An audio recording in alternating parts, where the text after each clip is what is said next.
یا ایھا المدثر قم فانذر وربک فکبر۔ اب دیکھیے پہلا جہاں سے آغاز تھا ہمارا وہ انذار تھا، ہوش میں آؤ، جاگو، القارعہ ملقارعہ وما ادراک ملقارعہ، یہ انذار تھا۔ اور دوسرا وربک فکبر، اب یہ تکبیر رب ہے، رب کی بڑائی بالفعل قائم کی جائے، پہلے اس کا چرچا کیا جائے، اعلان کیا جائے، غلغلہ بلند کیا جائے، اور پھر کشمکش کرتے ہوئے جو بھی خدائی کے دعوے دار بن کر بیٹھے ہوئے ہیں ان سے پنجہ آزمائی کر کے، اور اللہ کے کلمے کی سربلندی، اللہ کے دین کا غلبہ، اس کو اسٹیبلش، یہ تکبیر رب ہے۔ تو سورہ مدثر کا بھی ہمارا جو ہمارا مسلسل درس قرآن ہے، ابھی سورہ مزمل ہم نے ختم کی ہے، اگلا درس جو ہے سورہ مدثر کی ان 3 آیات ہی کا ہوگا انشاءاللہ۔ اقبال کے 2 اشعار اس میں بہت خوب ہیں۔ یا وسعت افلاک میں تکبیر مسلسل، یا خاک کی آغوش میں تسبیح و مناجات، سبحان اللہ سبحان اللہ سبحان اللہ، 1000 دانے کی تسبیح لے کر بیٹھے ہوئے ہیں، اور الحمدللہ الحمدللہ الحمدللہ یہ ہو رہا ہے، لیکن باطل کے غلبے سے کوئی فکر نہیں، کوئی تشویش ہی نہیں، کوئی چنتا ہی نہیں۔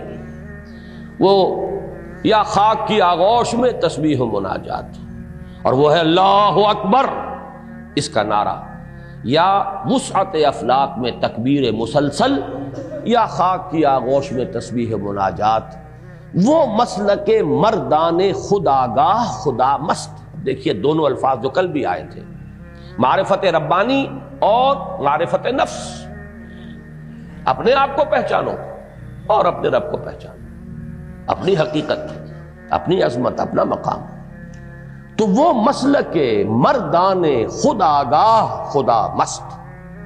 اور یہ مذہب ملا و جمادات و نباتات، یہ تسبیح و تحمید اور اس کی لمبی لمبی تسبیحیں، اور اس کے ساتھ یہ تو تسبیح کر رہا ہے کائنات کا ذرہ ذرہ، گھاس کا تنکا بھی پڑا ہوا تسبیح کر رہا ہے، ہر شے یسبح للہ ما فی السماوات و ما فی الارض۔ انسان سے تو کچھ اور درکار تھا، فرشتوں نے بھی یہی کہا تھا نحن نسبح بحمدک ونقدس لک، پروردگار ہمارے سمجھ میں نہیں آ رہا کمی کون سی ہے، تسبیح و تحمید و تقدیس میں لگے ہوئے ہم۔ کس لیے یہ خلافت اور کس لیے آدم کی تخلیق؟ تو معلوم ہوا انسان سے کچھ اور درکار ہے، کچھ اور مطلوب ہے۔ وہ جو اقبال کے شعر ہیں شاید پوری طرح اس وقت مجھے مستحضر نہ ہو کہ مقام بندگی دیگر مقام عاشقی دیگر، یہ مقام بندگی صرف انسان سے درکار نہیں، مقام عاشقی درکار ہے۔ بندگی تو کائنات کا ذرہ ذرہ کر ہی رہا ہے، انسان کے بھی سلوک میں پہلا مرحلہ ہے بندگی، اس سے آگے تو عاشقی ہے۔ عاشقی کیا ہے؟ ز نوری سجدہ می خواہی، ز خاکی بے شدا خواہی۔ نوری مخلوق سے، ملائکہ سے تو سجدہ چاہیے، تسبیح چاہیے، تحمید چاہیے، اور خاکی انسان سے کچھ اور چاہیے۔ چنا خود را نگہداری کہ بائی بے نیازی ہا، شہادت بر وجود خود ز خون دوستاں خواہ۔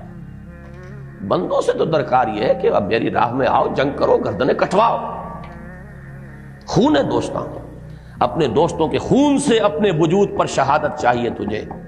بندوں سے یہ درکار ہے، اس خاکی وجود سے اور نوری وجود سے صرف سجدہ اور تسبیح و تحمید۔ وہ مقام بندگی ہے، یہ مقام عاشقی ہے۔ مقام بندگی دیگر مقام عاشقی دیگر، ز نوری سجدہ می خواہی، ز خاکی بے شزاں خواہی، چنا خود را نگہداری کہ بائی بے نیازی ہا، شہادت بر وجود خود ز خون دوستاں خواہی۔ بہرحال